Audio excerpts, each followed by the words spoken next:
Сайн байцгаана уу сонсогчдоо. Та бүхэн энэ өдрийн мэндийг хүргэе. Өнөөдөр resilience хөтөлбөрийнхаа дахин нэг төгсөгчтэй уулзаж байна. Манай Ган чимээ Солонгосоос манай хөтөлбөрт оролцсон. Солонгост гэр бүлийнхаа хамт, хоёр хүүхдийнхээ хамт амьдардаг байгаа. Тэгээд миний урилгыг хүлээж аван оролцож ярилцлага өгөхөр болсонд маш их баярлалаа Ган чимээ. За баярлалаа. Подкаст сонсож байгаа хүмүүстээ сонсож байгаа өдрийнх нь мэндийг хүргье. Тэгэхээр бид хойлоо яриагаа ямар шалтгаанаар юунаас болоод ерөнхийдөө өөртөө одоо хөрөнгө оруулалт хий гэд манай хөтөлбөрийг сонгосон бэ. Өмнө нь сэтгэл заслаар эхэлсэн тийм ээ. Тийм анх сэтгэл заслаар эхэлсэн. Айгу тийм 4 жил 5 жил яг хүүхдээ хараад жил дараалж 2 төрөөд тэгээд 5 жил хүүхдээ хараад баг нөхөр хүүхдээс өөр хүний бараа хараагүй. Тэгээд айгу тийм ер нь их хүнд байдалд орсон. Дээр нь нөхөр арх уудаг. Тэгээд айгу надад хайргүй байна, халамжгүй байна. Тэгээд нөхөрөл болохгүй байна. Би өстө хүүхдээ өсгөөл ингээл айгу сайн гэрээ эзэгтэй байж хахад нөхөр намайг өрөөсө тоохгүй байна, хайрлахгүй байна гэд айгүйх тийм асуудалтай байж байгаа. Тэгээд болормоо ах шиг олж сэтгэл заслаа авсан. Тэгээд сэтгэл заслаа авсны дараагаар нэг өмнө нь нөхөртөөгөө хэрэлдчихэд ингээд бүр нөхрөө давх гал, чадах гал ингээд хэдэн өдөр уурлаал, хэрүүл хийгээл тэгэл нэг бол одоо би хүүхдээ аваас хална, би зайлаад өгье, яваад өгье гэл тэгэл мөнгө төгрөгөө аваад өөр байр хөсөлөх чинь ярьж ингээл амар хэрүүл уралтай тийм байдаг өссөн. Тэгээд энэ архины асуудлыг яаж зэгцлэх вэ гэд айгүй олон хүмүүстэй холбогдож маш их юм сонссон.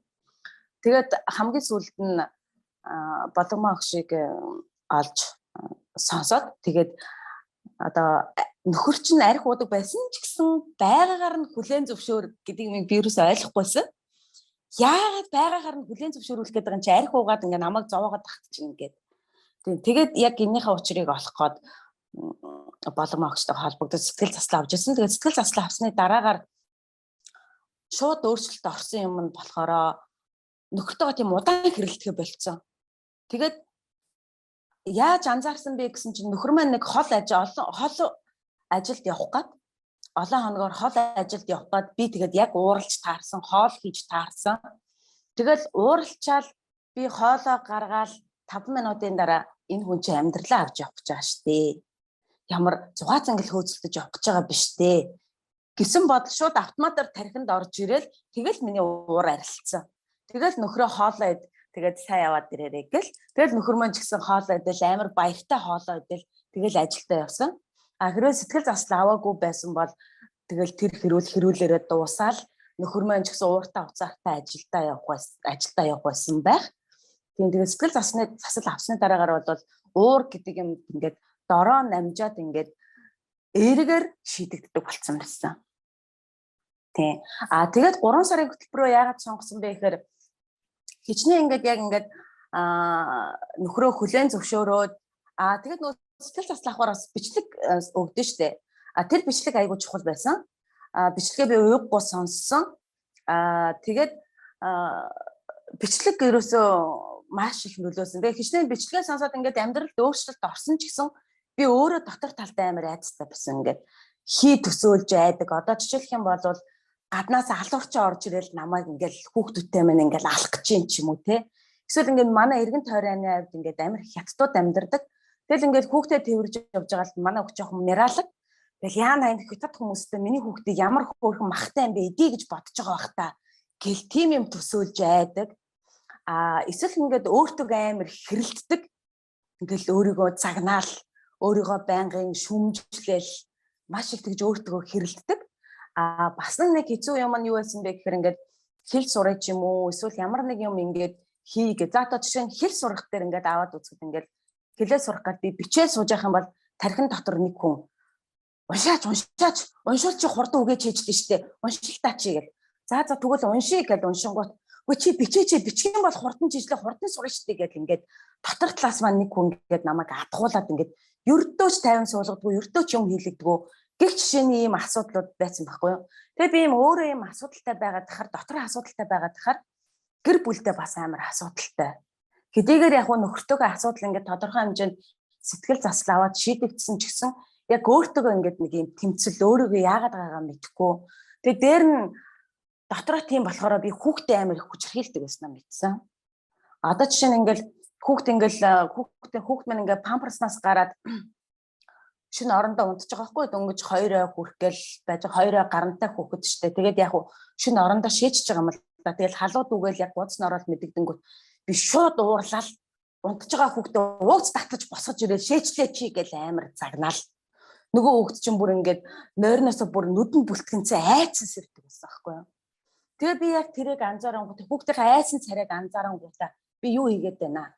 Тэгэл би ерөөсөө би өөрийгөө ер нь өөртөө ажиллахгүй болохгүй юм байна гэл.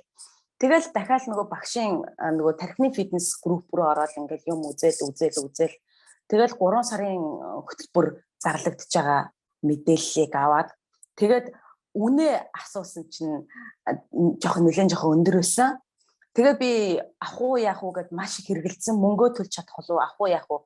Тэгээ би хамгийн сүүлд нь ингэж бодсон. Би яг энэ там шиг амьдралаа үргэлжлүүлээд ингээд насаараа явах уу? Өөрийгөө зовоогоод ингээд насаараа ингээд там шиг дотроо ингээд тэмцэлтэд амьдрах уу?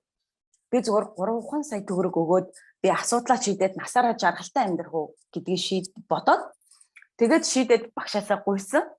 Багш маань маш гоё боломж өгсөн. Тэгээд хөтөлбөртөө хамрагдсан. Маш их нээлттэй болсон баярлаа. Ганчгийн ингэ сонсч зөндөө юм яг санаанд орж ийн л да. Анх сэтгэл зүйн аваад нөгөө сэтгэл зүйн чинь гол суурь шалтгаан гарч ирдэ тий.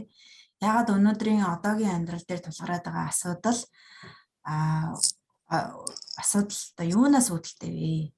Ялангуяа хүүхэд нас 7 наснаас өмнө хүн далд ухамсараараа амьдардаг буюу бүх мэдээллүүдийг далд ухамсартаа бичиж авчдаг. Тэгэхээр ганчимгийн амьдрал 7 наснаас өмнө 8 наснаас өмнө юу болсон бэ гэдэг маш чухал. Тэгэхээр сэтгэл зүйн үеэр тэнд болсон үйл явдлуудыг гаргаж ирж ирсэн, суурь шалтгааныг гаргаж ирсэн. Тэгээд энээс бол болоод одоогийн амьдралын сая ганчимгийн ярьсан асуудлууд урган гарч ирж болно гэж гаргаж ирсэн тийм ээ. Тэгээд дараа нь тэгээд суурь шалтгаанаа олчингууд хүн тодорхой хэмжээнд тайвширдаг. Тэр уур бухимдалч гэсэндээ намжаад гайгүй тайвшраад ирж байгаа. Түүнчлэн ганчимэг бас өөртөө үнэхээр зориулалттай, итгэмжтэй ханддаг. Миний өгсөн даалгавруудыг маш сайн яадаг. Бичлэгээ бүр үнэхээр ууггүй сонсдог. Би ганчимэгтэй анх ажиллахдаа за одоо хоёлаа яндаа гэж өндөөс би дотроо бодчихсон. Би ч одоо бурхан биш шүү дээ. Тэгээд за одоо яандаа гэдэг.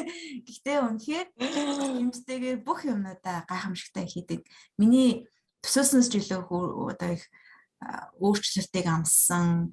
Дээрээс нь хурдан хугацаанд өөрчлөгдсөн. Энэ чинь ингээд хэдэн жил зарцуулж явж хэдэн жил сэтгэл зүйчдээр одоо янз янзын юмнууд хайж явж ингэж авдаг үр дүн шүү дээ. Гэтэл чи өөрөө үнэхээр хичээл сэтгэлтэй учраас хүссэн үр дүнгээ ингээд амсаад явж байгаа гэж хэлнэ. Аяр хон жилүүдэд ч гэсэндээ маш олон гой зөндөө олон сорилтууд гарч ирнэ. Тэр болгоноос чи хөгжинэ. Би сая ингээд сонсож байгаад гадаадд амьдарч байгаа монголчууд ингээд сайхан амьдарч байна гэж боддог. Үнэхээр сайхан амьдарч болно. Орчны нөлөөлөл байгаа. Гэхдээ гэр бүлийнхнаасаа хол буюу бид дэмжлэгээс хол тийм ээ. Тэгээ 2 хүүхэд гаргаад дээрээс нь нөхөр ингээд арх угаад 2 хүүхэд зэрэг өсгөх нь ялангуяа бага насны хувьд 2 зэрэг өсгөх нь үнэхээр сорилттой байдаг юм байна. Одоо би нэг 2 наснаас доош 2 хүүхэдтэй олчоод нэгснэр яаж бодож баг нүүрэндээ тас нүрхтэй болоо гэж би бодож байгаа байхгүй. Тэр яг энэ он жилүүдэд тэр 5 жилээ даван тулгаад тий. Ер нь юу чамд нөлөөлсөн бол одоо тэр 5 жил магадгүй ийм нөхцөл байдлыг даван тулаад явж байгаа хүмүүст юу гэж хэлмээр байна? Би бол яг тэр 5 жилд би үнэхээр яг бачуурчсан. Бүр хамгийн эхлээд би нөхрөө анхны үгэд гаргаад за болчих бах та хүүхэд нь гарцсан юм чинь гээл Тэгтээ ингээ уйлах гэдгсэн үү. Ойлж олно. Тэгээд ингээ шүн ирэхгүй тэгээд маргааш нь амарна гэсэн өдрөө шал согтуу өрөөл шууд тасна согтуу өрөөл унтаад өгнө. Тэгээд амарж байгаа мөртлөө өглөө нөгөө шаардсан хүн чинь ямарч хүүхдэд туслах, намайг хайрлж халамжлах тийм юм байхгүй. Тэгэл дасах нөгөө шаардж гин гэж унтсаар байгаа өдөр нь дуусаад маргаашийн ажилд гараа явчихна. Тэгэл би ихэндээ амар их найддаг. Тэгээд хамгийн эхлээд би бүр ингээд толинд хараад эхлээд амар их харааж зүгтдэг гэсэн. Эхлээ өөрийгөө дараа нь нөхрөө харааж зүгтдэг байж байгаа. Сүүлдээ тэр уураа хүүхдтэй гаргадаг болсон. Эхэндээ би нөхөртөө муудалцдаг байсан. Тэгээ хүүхд эхлээд өөртөө гаргадаг байж байгаад өөртөө толинд харж өөртөө хэрэлдэж одоо өөрийгөө нөхрөө баахан харааж байгаа. Дараа нь тэр маань явандаа хүүхд руугаа гардаг болоод дараа нь нөгөөх маань халиад яг нөхөртөө хэрэлдэг болж эхэлсэн. Тэгээд ингээд мэдээж хэрүүл арх хоёр ингээд нийлэхээр мэдээж амьдрал зам гарч ирэхгүй улам гацаанд орно. Тэгэд энэ гацаа бүр улам дамжирсаар л байсан. Бүр улам гүнзгэрсээр л байсан. Битээрээ амьд тэгсэн мөртлөө битээр ингээд салахгүй зуралдаал те хайртай гэл тэгсэн мөртлөө ингээд нэг л хайр халамж байхгүй нэг л архины хэрүүлтэй хүүхдэд зовоосон. Тэгээд би бүр заримдаа өхий гэж боддог гэсэн. Тэгээд яг өөхөх гэхээр хүүхд дээрээ гацна. Нялх хүүхэд нялх байна. Монголд ээж минь байгаа. Тэнд нэг хүн одоо намайг өгчгөр бас яхан битээ үр хөвгтэйгээ уулзч чадав би ч гэсэн өрн штэ. Тэгэд яг ингээ гацсан. Тэгээд юу үнэхээр яг шийдлийг одоо багштайгаа л уулзсан. Тэгээд би бол ингэж бодсон. Яа юу гэж зөвлөх вэ гэхээр энгийн хүнд энэ асуудлыг энгийн хүнгээр сонсоод ойлгохгүй. Одоо яг одоо мэрэгжлийн бос хүмүүстэй найз нөхөд танил хүмүүстэй яриад бол ойлгохгүй. Би тэгэж ярьж үтсэн. Эргээд дараа нь амрууга алхадуулчихсан. Энэ амар гашуун түүх. Би бүр яах гэж яриадаа гэж үнэхээр харамсчихсан. Тэгээд яагаад хүмүүс тэр болгон ингээд сонсоод ойлгоод байгаа тухайн цаг мөчтэй хүн сонсоод ойлгоод байгаа юм шиг мөртлөө хааста миний найз хэцүү байна да гэж сонсоод ойлгоод байгаа юм шиг мөртлөө тэр хүмүүс өөрснөө дахиад амьдрал нь өөрснөө дахиад асуудалтай байдаг учраас өөрснөө асуудалтай байдаг учраас миний асуудлыг шийдэж өгч чадахгүй. Тэгээд мэрэгчлийн хүн биш учраас тэгээ үнэхээр юм гацаанаас гарыг үнэхээр дэмжлэг авъя үнэхээр өөрөөр амьдрий гэж хүсэж байгаа болвол заавал мэрэгжлийн хүн тандаасай л гэж би тэгжил хэлмээр байна. Тийм заавал мэрэгжлийн хүнд өөрөө бас дийлэхгүй. Би өөрөө гарах гэж бас зөндөө үзсэн шүү дээ. Мэдээж хүн л юм чинь амьдралаа авч үлдэхийн төлөө амар оролцсон. Гэхдээ нөгөө өөрөө асуудалтай хүн чинь гарцгаахаараа дандаа л буруу тал руугаа л эргээд идэм билээ. Тэгээд дээрээ би өөрийгөө нөгөө нэг бас завгүй байх ёстой. Амьдрал тэмцэх ёстой. Тэмцэж амьдрдаг, тэмцэж амжилтанд хүрдэг. Би ингээл хүүхдээ хажуугаар бас ямар нэг юм сурах ёстой, ямар нэг юм хийх ёстой. Би эсвэл ингээд зүгээр байгаа болохоор ингээд нөхрөөсөө хэрүүл хайгаад байгаа юм байна гэл ингээл айл болох өөрийгөө завгүй байлгах гал тэгэл дээр нь хүүхдүүдтэйгээ дээр нь нөхөртөөгөө тэгэл гэрээ ажилтай тэгэл гаднаас авч ирсэн хүмүүс чинь ингээд бас л гэр орноо цэвэрлээгүй байна муухай зуухай гэл 0 нь муухай байлээ мэлээ гэл хэцүү штэ. Тэгэл тэр болгоны ингээл хүмүүсийн санаанд нийцүүлэх гэл ингээл өөрийгөө зовоогоол ингээл бүр ингээд завгүй ингэж амьдэрдэг байсан.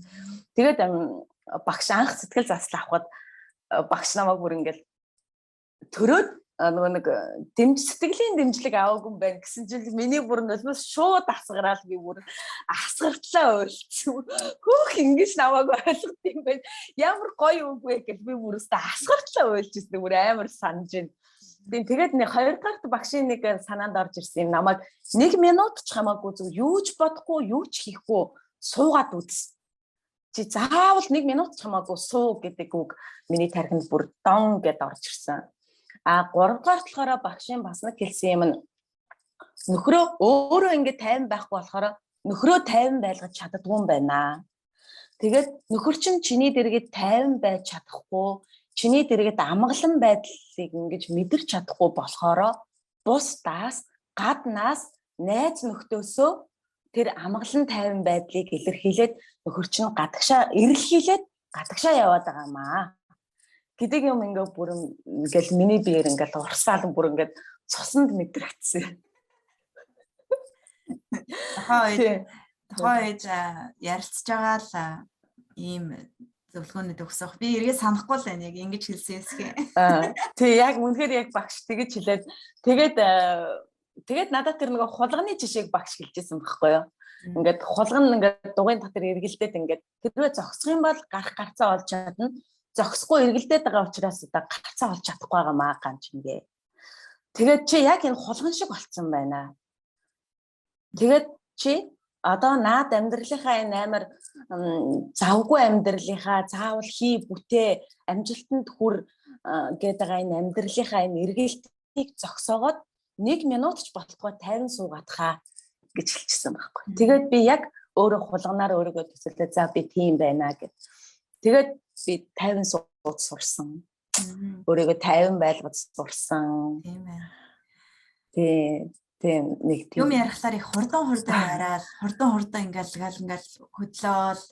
Тэгэл юм маш их хурдтай ярьдаг байсан санаж араас нь амьсгаа тогтцоолол. Одоо бол их тайван тогтун сууж байгаа чинь ч гэсэн тогтун царайд өвчин их гоё тийм уужуу бас эмгтээлэг харин хөөрхөн феминин тийм эмгтээлэг шинж төрөгчин ч гэсэн их гараад ирсэн юм шиг санагдав. Нэмэгдсэн байгаа зүтэй багшаа. Би бүр сэтгэл заславаад бас миний нэг мэдгдсэн нэмэгдсэн юм бүр гайхсчтэй. Сэтгэл заславсны дараа гарч багшаа.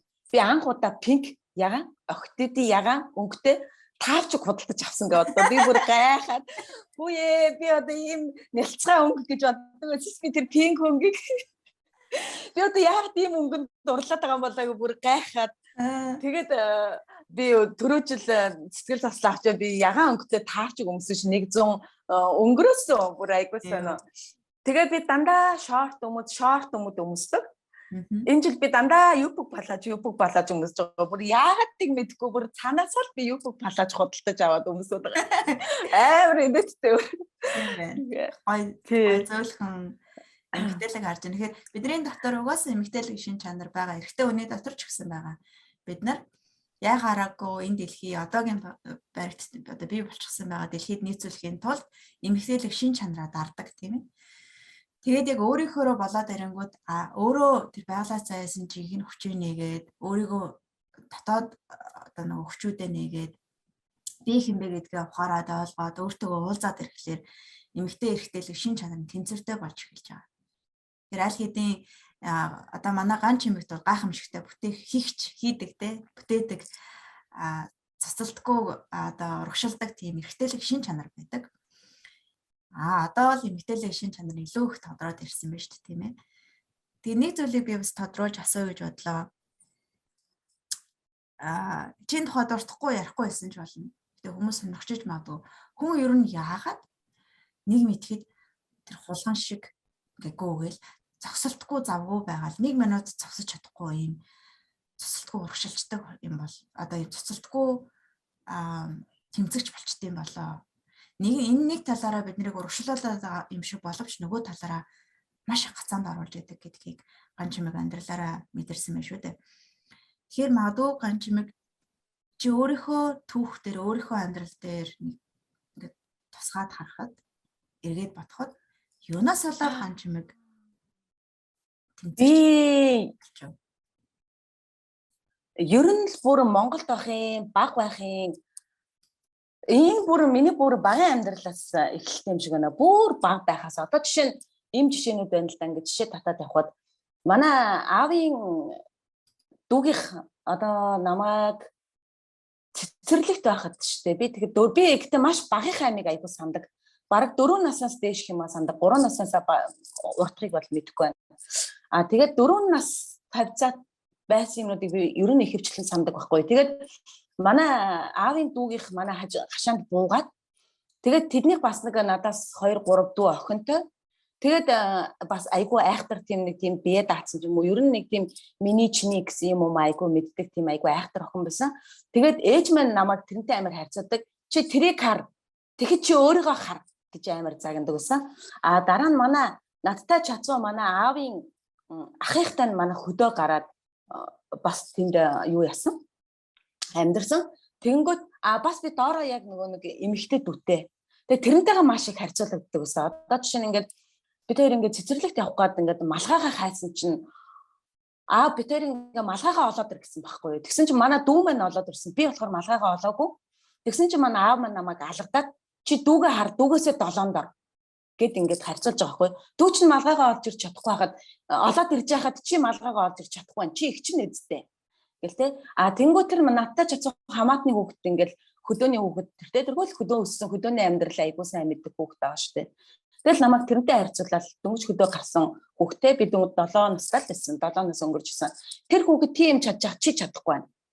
Тэгээд би тэр хүүхдээ ингээд дүүтийгээ өрсөлдөөд тэгээд дараа нь тэр яг өөртөө чацуу охинтойгоо өрсөлдөж гисэн ингээл төрүүлж үнээ саад сураал, төрүүлж тараг өвчөд сураал. Одоо ингээл тэр хүүхэд үнээ саагаа сурж ийн гэл ээж нь магтан гут би саад сурах хэрэгтэй юм байна гэл. Тэгэл төрүүлж үнээ саад сурна гэл. Тэгэл төрүүлж гүү саад сурна гэл. Тэгэд ингээд ерөөсө байнгын ингээд хүмүүстэй ингээд харьцуулагддаг байсан болохоор би илүү гарах хэрэгтэй юм байна гэж ботцсон. Ингээд медаль тухамсарт маань шингэцсэн. Тэгээд тэр маань яваандаа би ерөөсө ингэж тэмцэж амьдэрдэг. Би ерөөсө завгүй байх, үргэлж суралцах хэрэгтэй. Үргэлж суралж, шинэ юм сурж, үргэлж ингэж хөдөлмөрлөж би ерөөсө ингэж амьдрах юм байна, сайхан амьдрах юм байна гэл. Тэгээд дараа нь сургууль төгсөөд ажил дээр гарахад би одоо эргээ ботход би бүр аимшигтай ажилтдаг байсан. Гэртээ очихгүй 7 хоногор би ажил дээр хонж ажилтдаг байсан. Тэгээд юу яадаг байсан. Захирал маань бүр намайг тэгдэг байсан шүү дээ. Ганч мэг ажлынхаа таваар амьдрдаг хүн. Тэгэж хэлээд тэгээ бусад ажилчдыг маань тэгэж загнадаг байсан. Та нар ганч мэг шиг ажилласангүй гэд. Тэгээ би бүр амар дэлбэрсэн царай мариатай ингээд нүүр мөрөө цэвэрлэхгүй ингээд нүүр мөрөн дээр нь юм дух мухан дээр нь юм гарцсан. Аргагүй ч 7 хоног нүрээ цэвэрлэхгүй компьютер урд суучж байгаа юм чинь тий. Тэгээ би тэгэж ажилдаг байсан. Тэгээд энэ маань ингээд явсараад дараа нь хүнтэй суугаа хүүхэд гаргасан ч гэсэн нөгөө нэг хичнээн компани ажил нөгөө нийгмийн ажил би ч гэсэн гэртээ ч гэсэн өөрийгөө ингээд орооцолтуулсан ингээд ийм амар амьдрал дотор ингээд гэртээ ч гэсэн завгүй байх хэрэгтэй. Заавал нэг юм хийж явах хэрэгтэй гэдэг. Тэгээд ингээд өөрийгөө ингээд гацаанд оруулаад тийм хулганы тойрогт орсон байсан. Тийм. Яг одоо эргээд ботход яг түүхэн ерөөсөө л харьцуулагдал тэгэл энэс ерөөсөө би тэгээд би ингэж нөгөө ээж аавдаа үнэлэгдэх юм байна. Тэ ингэж ажиллаж ээж би захиралтаа үнэлэгдэх юм байна. Тэ ингэж ажиллаж ээж би амьдрах юм байна. Илүү цалин авах юм байна. Илүү сайхан амьдрах юм байна. Одоо нөгөө илүү сайхан амьдрах ч юм уу, тэм зориг өвөрлөөд ч гэх юм уу. Гэхдээ энэ нь болохоор нөгөө нэг бүр яваандаа яг амьдрал дээр, хувийн амьдрал дээр намайг бүр амар том гацсан. Яг ингээл амьдрал ерөөс тулцсан. Одоо би яг хаачих вэ, яах вэ гэдэг юм дээр тулаал тэгэл багштайгаа уулзсан да. Тийм байна. Тэгэхээр нөгөө илүү л байвал, хоцрохгүй л байвал хайрлагдчихна. Ер нь илүү байж л ээж аваараа хайрлаж хүлээн зөвшөөрөх юм байна. Тэгэхгүй би хинж биш юм байна гэж бодсон байна шүү. Тэгээд харахад манай нийгэм ер нь би ч харьцуулагдаж өссөн. Манай үйлчлүүлэгч нарс дээр олон хүмүүс бараг харьцуулагдаж өсөөгүй хүн цөөхөн байна. Манай нийгэм тэр чигээрээ энэ харьцуулалт дээр ингээд нөгөө толгуурлчихсан юм шиг. Энэ нь магадгүй одоо хувь хүн бол ингэж гацаанд орж байна гэдгийг харуулж штеп. Магадгүй манайх гацаанд ороод босонороо гацаанд ороод байгаа нь энэ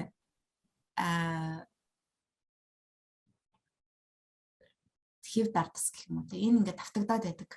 Хийтэй. Энэ багшаа би юу яасан штеп. Яг ингээд сургалтаа авсны дараагаар би ингээд эргэн тойрны хүмүүстэй ярьж байгаа байхгүй юу? Бүгдээрээ тийм юм бэл.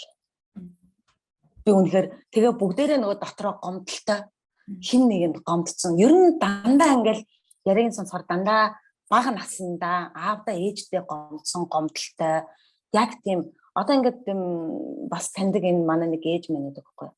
Би одоо ингээд сургалтанд тэр хүнийг би ингээд 3 сарын хөтөлбөрт оруулчмаар ядчих нэг сэтгэл засал ахуулчмаар санагддаг байхгүй юу? Бүр үнэхээр тэр хүн сэтгэл засал авчвал ч юм уу нэг хөтөлбөрт хамрагдчихвал бүр ингээд өөрийнх нь өгөгдөл нь бүр айгүй мундаг хүн байхгүй юу? Яг дотроо гаццсан. Яг миний тэр өнгөрсөн үе шиг гаццсан байгаа. Тэгээд би үнэхээр яг харж ирсэн. Яг багшийн хэлдэг үн багшиныг дандаа хөтөлбөр дээр ярьдаг бас юунууд дээр подкастууд дээр өөр хүмүүстэй ч гэсэн яриануудыг сонсож байхад ер нь их хэлчихдэг. Тэгээд би үнэхээр яг Монголын нийгэм яг ингээд хүмүүс дотроо гаццсан хүмүүс байгаа юм байна. Тэгээд дотроо гацчихаараа угаасаа гадна талдаа угаасаа л гацна. Тийм. Тэгээд энэ гацааг нэг хүнийг ч гэсэн ингээд би ингээд ярьж байгаад энэ багштайгаа нэг холбож өгөө гацааг нь гаргуулчих юмсан ингээд маш их хичээд би хүсдэм. Гэхдээ нөгөө нэг хүн ойлгохгүй л нөгөө яг нөгөө тулж иж бүр шалдаа бууж иж одоо бүр яг одоо наа чиг үхий гэж бодож ич ч юм уу яг тэгэж авах хэвээр мүү хаашаа. Тэгээд яг миний хэлээд байгааг тийм зөв гэж аман дээрээ хэлээд байгаа ч гэсэн яг авъя гэж шийдэхгүй байгаа. Тийм. Гэхдээ бол яг багшийн хэлдгээр үнэхээр хүмүүс өөрснөө дотроо гацсан байгаа. Тэгээд гацаанд гарч ижил нийгэм гацаанаас дарна л гэж би ер нь сүүлийн үед хардаг болсон. Яг үнэ. Тийм. Тэгэхээр сэтгэлийн шок, траума бидний хүссэн тойрны хавцад маш их байдаг ахна шүү дээ, тийм ээ. Бид нэр зүгээр тэрнтэйгээ гацчихсан байгаа даа. Траума нэг талаараа хүнийг одоо ганчин биш юм хүчтэй болгодог боловч нөгөө талаараа сэтгэл зүйн тэр гайхамшигтай байгалийн хөгжлийг нь хаачдаг.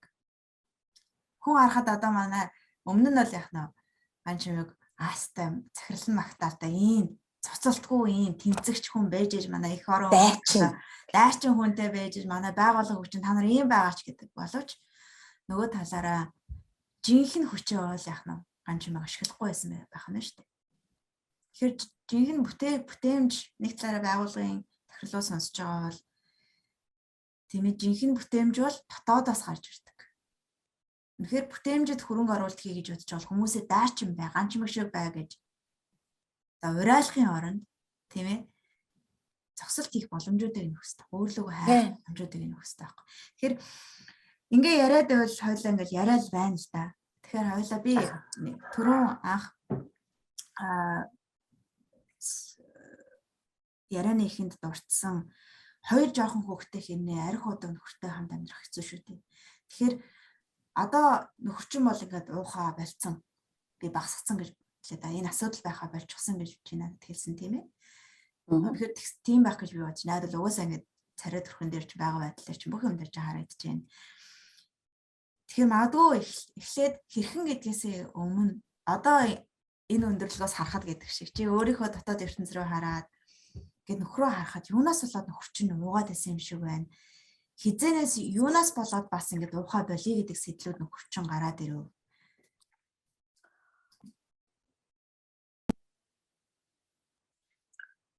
За ер нь бол яг өөрийгөө л өөрчилсөн. Тий. Анх багш надад хэлжсэн байхгүй юу? Хүн явж байгаад нь ер нь аавтайгаа адилхан хүнтэй суучдаг. Ингээд хичнээн аав нарих уудаг байсан ч гэсэн аав шиг хүнтэй суухгүй гэж яагаад аавтайгаа суучдаг. Аавтайгаа адилхан хүнтэй суучдаг гэдэг. За тэр бол яг 100% үнэн байсан. А хоёрдугаар та багшийн бас нэг хэлсэн юм нь ингэсэн. Нэгдүгээрт чи нөхөртөө үн цэнгүй байна. Үн цэнээ өсгөх ёстой. А үн цэнээ өсгөөд ирэхээр нөхөр чинь үнэхээр хайртай бол та хоёрын амьдрал цаашаа цэцэглэнэ. А хайргүй бол та хоёр сална. Тэгэхээр энэнд бэлтгэлтэй байгаарэ гэж надад хэлжсэн байхгүй юу? Айхтар хэлээвэ. Эргээ санахгүй байна. Тийм тэгэж хэлжсэн. Тэгээд за аавын тухайд эргээд гэдгээс нь одоо аавтайгаа адилхантай суудаг гэдгийг нь ярих юм бол юу байсан? Угаасаа намайг баг төрхийн л миний эргэн тойронд арх удаг хүмүүс байсан. Аав маань удаг байсан. Хатам одоо аавын дүүгийн нөхөр маань арх удаг. Тэгэл аав манайхны гэр бүлээр налан тална гээл те. Аав маань ч гэсэн арх угаал агсан согтуу тавиал ер нь баг төрөгтөл би ер нь тийм архтай ойрхон байсан, архтай амьдралтай ойрхон байсан хүн юм бэлээ. Тэгэл хичнээн нөгөө нэг арх уудаг хүн муухай гэж бодоод исэн ч гэсэн тэгэл арх ууд нөхрөө арх уудгийг мэдсээр ижил намайг согтуу ирж эргүүлээд тахтал очоо сууцсан өөрөө хамгийн нэттэй. Тийм тэгээд багшийн хэлсэн нь ингэж хэлжсэн. Аавтайгаа адилхан хүнтэй суучаад тэгээ ааваасаа аваагүй хайр халамжаа нөхрөөсөө мэгдэг. Гэтэл аав нөхөр хоёр чи хоёр ондоо хүн. Энийг ялгаж салгах хэрэгтэй гэд. Тэгээд энийг бол яг сэтгэл заслаад ойлгосон. Нөхөр өөр юм байна. Аав өөр юм байна. Тэгээд мэдээж аав гэдэг хүн чад нөө сэтгэл заслаар өнгөрсөн дүлтчихэж байгаа байхгүй юу? Тэнгүүт нөгөө нэг ааваас нэгдэг хайр халамжаа нөхрөөсөө нэхээ болоод ингээд цаанаасаа зүгээр би өөрөө тийм нэг нөхрөө гэж ууралж уцаалт нөхрлөгөө тэгж дарих улаан муулаа гэж хэрүүлэхэ болчихж байгаа юм. Нэгдүгээрт. Гэхдээ арх мэдээж угаал гэсэн л та. Хоёрдугаарт үн цэний өсгөн гэдэг нь эмэгтэй хүн, эхнэр хүн хэрэлдээд үн цэний өсгөн гэж байдгүй. Өмнө нь болохоор би яг үн цэнүү гэдгийг мэдрээд идэгсэн. Яг л нэг тавилах шиг нэг гэрээ нэг бод юм шиг. Манай нөхөр нэг орж ирэл нэг хүмүүс орж ирэл бодон дээрээ суучаал, хэрэг нь болохоор бодон дээрээ суучаал тэгэл нэг амарчаал гараа явцдаг. Тэгэл бодон нь гарчаал ороод ирэхэд бодон байж л байдаг. Тэгээ би яг бод юм шиг санагдаа. Би аюу хэрүүл хийдэг гэсэн. Би чиний бод юм уу? Би танай гэрээ бод юм уу? Тэгэл хэрэлдээл нөгөө үн цэнээ өсөх гэж юм зү ингэж даврахгүй маврахгүй гэл тэгээд хэдэн өдрөөр дууга хураагаал нөгөө нэг өмнө ярьсан штэ. Тэг хэрүүл маш их үргэлжилдэг байсан. Гэхдээ үн цэнээ өсгөн гэдэг маань нөгөө нэг өөрөө өөртөө үн цэнээ өсгөх хэрэгтэй. Нөхрөөс өмнө өөрөө өөрийнхөө үн цэнийг өсгөөд өөрөө өөртөө үн цэнтэй байх юм бол чи нөхөртөө үн цэнтэй, би нөхөртөө үн цэнтэй болно. Тийм. Тэгээд сэтгэл застал аваад юу яагаад 3 сарын хөтөлбөртэй хамрагдаад ирэхээр ер нь бол зүгээр хүн өөрөө өөртөө хайртай болоод өөрөө өөрийнхөө үн цэнийг олоод ирэхээр өөрөө өөрийгөө хүндлээд ирэхээр гадна тал тэгэл намайг хүндлээл намайг хайрлал үн цэн. Тэгээд миний үн цэн нэмэгдээд ирэхээр нөхөр маань надад хайртай байсан. Тэгэл амьдрал маань цэцгэлсэн. Тийм. Тэгэхээр өөрийгөө л өөрчилсөн. Өөртөө л хайртай болсон. Тийм. Тэгэхээр өөрийгөө үнцэн өсгөх, өөрийгөө хайрлах ер нь магадгүй ингэ сонсож байгаа хүнд айгүй хол сонсогдож магадгүй л дээ. Тэгэхээр юунаас чи өөрийнхөө үн цэнийг мэдэрч ухаарч эхэлсэн бэ? Хизээж гэх юм. За би ингэсэн яг 3 сарын хөтөлбөрөө дуусгын алдад би яг өөрийгөө яг мэдэрсэн. Би яг ингээд утсан гүгэлтэй шиг амьдарч ирсэн байсан. Хин нэг ингээд миний гар хөлийг ингээд тэр яг миний бүр нүдэнд төсөөлөгдөд бүр биеэр мэдрэгдэжсэн. Тэгээд би яг за энэ утаснуудыг би хайчлах хэрэгтэй юм байна гэд. Тэгээд утаснуудаа хайчилсан. Тэгэд яг хүүхэд хөлд орж байгаа юм шиг би тэгээд яг тэр үедээ маш тийм хэцүү, тентэр тунтар тэгээд нөгөө маш их өөрийгөө сонсоод би нөгөө багшд хэлчихсэн шүү дээ нөгөө нэг юу байна гэд. Би нэг харанхуй дотор яваад байна. Нэг хэсэг би ингээд яг ингээд зүгээр инээж өхрөөл өөр хүүхдтэйгээ яриад хоол ундаа хийгээл нөхөр хүүхдээ ингийн амьдраад байгаа мөртлөө миний дотор талд нэг тийм харанхуй дотор би амьдраад байсан. Тэрнийхаа дараагаар миний харанхуй саарл болсон. Тэгээ нэг саарл юм дотор ингээд амьдраад байсан. Тэр нь яг би одоо эргээ ботход ойлгоход би яг тентэр тунтар гэл яг утсаа хайчилчаад утаснуудаа хайчилчаад яг тентэр тунтар гэл би алхаад байгаа юм байна гэд. Тэгээд би нөгөө нэг гол нь яаж өөрөөрөө алхаж үзээгүй байсан байхгүй юу. Тэгэд яг өөрөөрөө алхаж үзээгүй тэгээд өөрөөрөө алхаж сурах гад би яг ингээд өөрийгөө сонсоод дандаа ингээд дотгошоо чагнаал ингээд ерөөсөн маш их өөрийгөө чагнасан хэсэг үе байсан. Тэр 3 сарын сүүл хөтөлбөрийн сүүл үе болол.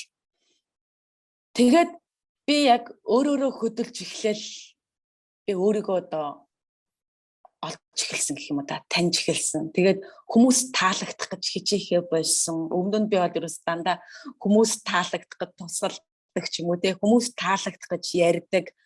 Одоо хүмүүст таалагдаж би таалагдчихж хүмүүсийн сонсхийг хүссэн юмыг ярьж тэр хүмүүс намайг хүлээж авна гэдэг юм их ч юм уу те. Тэгээд яг үн цэнэ олж өөрийгөө хайрлахад бичлэг бүр үнэхээр би бүр бичлэгийг би бүр яг одоо бол би бичлэгээ жоохон өөртөө зориулаад жоохон бичиж авч байгаа жоохон өөрчлөөд өөртөө хэлээд ингээ утсан дээрээ бичээд сонсцсон. Тэгээд ингээд бичлэгийг ингээд сонсоол ахаар эхэндээ ингээд зүгээр л яриад байгаа юм шиг санагддаг. Тэгээд сонсох тусам энэ юм биш үү? Энэ юм биш үү гэж ороод ирдэг. Одоо жишээ нь миний багшийн хийж өгсөн бичлэгэн дээр ингэж гардаг байхгүй юу? Бороо орж иж ногоо ургадаг. Яг тэрэн шиг ганчмгийн өнгөрсөн амьдрал одоо юу байсан? Одоо бороо болж амьдраад одоо бороо байсан учраас өнөөдрийн ганчмыг бүтсэн.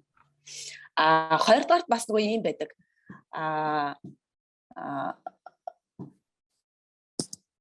Бүр байдаг шүү. Тэгээд бас бичлэгэн дээр нөгөө юм байдэ. Одоо үндсэн бат суурьшсан мод шиг одоо үр жимсээ өгч байгаа мод шиг аль хэдийнэ тийм ийм том хүн болсон, суурьшсан, одоо ингээ ганхашгүй ямар ч асуудалд ганхашгүй тийм том хүн болсон гэд тийм хэсэг байдаг байхгүй. Тэнгүүт одоо ингээл нөхөр арх уугаад ирэнгүүт би төсөөлдөг байхгүй. Би болмоод маш өндөр том ургасан сагалгаар мод одоо ингээд надад асуудал тариад байгаа хүмүүс бол ингээд нөгөө алим авах гад нөгөө үлгэр байдаг шүү дээ. Нөгөө алим авахгүй гар нь хөрөхгүй сарвалзаад би яг надад тэгэд төсөөлөгдөг байсан. Би бол ийм том өндөр мод сагалгаар мод тэгээ миний жимсийг авахыг хүсвэл одоо миний үн цэнийг мэдэржиж миний жимсийг авах ёстой. Тэг шууд надад тэгэд төсөөлөгдөл би бол мод гэд би ингээд ийм маш том гоё мод одоо хайраар үндсэн одоо хайр хүндлэлээр юу яасан гэдэг нөө багшийн юун дээр байдаг. Тэгэд ингээд бичлэг дээр гарч байгаа бүх юм ингээд надад төсөөлөгдөг. Тэнгүүт нөгөө нэг одоо хайр хүндлэл аз жаргал ийм сайхан амьдрал одоо ингээд үүл манан мэд одоо ганц өнгийг бүрхэж байна ч юм уу те ингээд бичлэг чинь ингээд нөгөө сонсохоор нэг хийсвэр юм шиг шүү дээ те зүгээр ингээд энгийн эхлээд сонсоход юу тэнийг юм гачин юм гэж бодгоорч гэсэн яг ингээд сонсоод хахаар яг тэр ингээд биелээд байдаг. Тэгэд хамгийн гол юм нь тэр хүний нөгөө далд тухамсарт байгаа тэр хуучин одоо 30 жил 40 жил болцсон одоо тэр хуучин хүний амьдралын тэр одоо суур одоо бодол итгэл үнэмшлийг өөрчилж өгж байгаа ганц гол хүч бол тэр бичлэг. Тэгэд үнэхээр бичлэгийг үнэхээр сэтгэл засал авж байгаа хүмүүс, хөтөлбөрт хамрагдж байгаа хүмүүс байна. Бичлэгийг үнэхээр уйггүй сонсороо л гэж би тэрийг хэлнэ. Бичлэг бол бүр үнэхээр тэгээ бичлэгэн дээр гарч байгаа юм бүр ингээд сонсох тусам нэг үгэнд дон гэл тархинд орж ирдэг. Энэ юм биш үү гэл тэгэл дараа нь бас нэг багшийн бүр амар тодорхой бичлэгэн дээр байдаг юм байна нөгөө нэг ганц чимэг бусдад хайрлуулж хүндлүүлэхийн тулд одоо бусдаас зөвшөөрөл авах тийм шаардлагагүй хүн гэж гардаг байхгүй юу. Тэгээд би яг өөрийгөө боддог. Би яагаад өөрийгөө хайрлаж өөрийнхөө амьдрахын тулд би яагаад нэрээ багшийн хэлснээр би яагаад хүнээс асууж хүнээс зөвшөөрөл авах хэрэгтэй юм. Гэх жишээний ингээд жижигээрээ нэгээрээ тархинд орж нөгөө сонсох тусам тархинд орж ирдэг. Тий. Тэгээд голоос тэр нөгөө нэг юмнууд чинь өөрчлөгдөд ингээд өөрийн дотор бодол ингээд итгэл үнэмшил аяандаа өөрчлөгдөд ирэхээр гадна тал өөрчлөгдөд ирдэг. Тэгээд итгэл үнэмшил өөрчлөгдснөөр ингээд хүн өөрийгөө хүндэлж эхэлдэг гэж би бол өөрийгөө тэгж ойлгосон тий. Тэгэж өөрийгөө олж тэгж өөрийгөө хайрлаж эхэлсэн гэхүүдээ. Тий. Вау, гайхамшигтай. Тэгээд анжимыг сонсож байгаад хэд юм санаанд орлоо. Юу гэхлээр зовлон ялангуяа тэр харанхууд чи байсан гэж чи би харанхууд байгаа юм шиг гэд. Тэр бол маш хэцүү хүнд мэдрэмжүүд. Нэг талаараа нэг гутраал, уйтгар гашуудал тий. Тэр хүмүүс хуучин ганжимыг үл яах байсан. Тэрнээс гарахын бол зогсолтгүй хөдөлмөрлөх байсан тийм үү? Дахиад нэг юм олж байсан. Гэтэ хөтөлбөрийн төгсгөл шинэ ганжимыг яаж исэн гэхлээр татгшоо чимээлээ сонсоол яг тэр мэдрэмжтэйгээ байгаа л бас мэдрээл тий. Энэ мэдрэмжээс цугтаах юмсан энийг мэдрэхэ болох юмсан гэж одоо нөгөө цутаагааг байх нь шүү дээ. Мэдрээл гаргаал нэг талаараа мэдрэмж сэтгэл хөдлөлийг угаасаа энерги гэж үздэг юм. Конт физикч ч гэсэн. Тэгэхээр энерги хоримтлагчсан энэ гацаанд орчно гэдэг чинь маш их өнгөрсний энерги хоримтлагдсан байна л гэсэн. Тэгээд нэг юм хэлчих үү? Энийг яагаад татгшаа чимээлэх болсон гэхээр багшийн бас бичлэгэн дээр байдаг байхгүй юу? Сэтгэл хөдлөл бол одоо нэг сэтгэл хөдлөлөө мэдрээд урсгал ус мэд биеэрээ чөлөөлөн гарганаа гэд багшийн бичлэгэн дээр байдаг байхгүй юу? Тий. Тэгээд тэр мэн намайг ингээд өөрийгөө чимээлэхэд ингээд бүр амар гүн ингээд бүр цаанаас нөгөө яг итгэл үнэмшил маань яг ингээд бичлэгээ сонссоор байгаад би өөрийгөө сонсох ёстой гэдэг юм дээр ингээд тултал итгэл үнэмшил орцсон учраас би харанхууд байсан ч гэсэн саарал дотор байсан ч гэсэн би өөрийгөө чагнасаарлсан. Тий. Сайн байна. Тий. Тэр бас л бичлэгнийх. Яг үнэ. Тэгэхээр гол травма гэдэг бол гацчихсан энерги. Тэгээ тэрийг гаргах хамгийн чухал зөвлөдийн нэг бол энэ хуу ганц чимэг шиг ингэж сонсож гаргах. Тэгэхээр бичлэг дээр өмнө нь сэтгэл засал авсан хүмүүс ч гэсэндээ энэ зүйлсөө давтагддаг мод тий бороо орж байгаа юм шиг гэдэг биш бороо орж иж ногоо дэлгэрдээ за сэтгэл хөдлөл гэдэг 3-4 ийм чухал point чухал зүйлсүүдийг би заавал бүх бичлэгэн дээр оруулж өгдөг. Хүн болгоны бичлэгэн дээр яагаад тэгж байгаа гэхлээр гацсан шалтгаан нь ерөнхийдөө нэг л байдаг. Хүн болгон өөрөө өөрийнхөө дэлгэрнэ. Тэрийг юу гэж ойлгох нь одоо миний хэлээд байгаа бичлэгэн орсон цөөн хэдэн чухал зүйлсүүдийг юу гэж ойлгох нь тухайн хүний үүрэг боловч гацаанаас гарах арга зам нь бол нэг л байгаад байгаа л. Тэгэхээр бичлэгээ гайхамшигтай сайн сонсно гэдэг чухал. Хийсвэр юм шиг уран юм шиг ингээд тэрхий сонсогдож магадгүй гэдг нь үнэн. Манай ган чимэг энэ өөрийн төсөөллийн чадамж миний бодлоор цаатлаас чинь уран бүтээлч чадамжууд байгаа. Угаасаа өөрөө юм урлаж бүтээж хүмүүст зардаг тийм ээ. Одоо тийм бизнес эхэлж байгаа.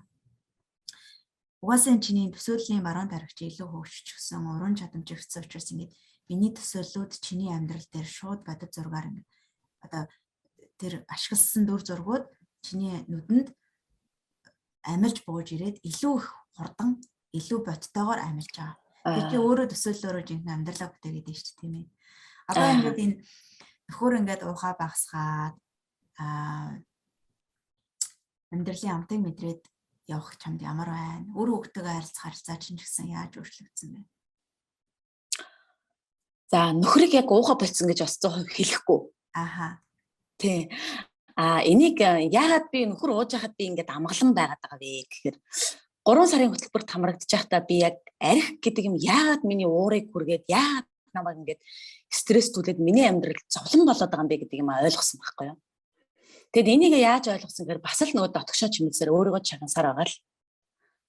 Тий.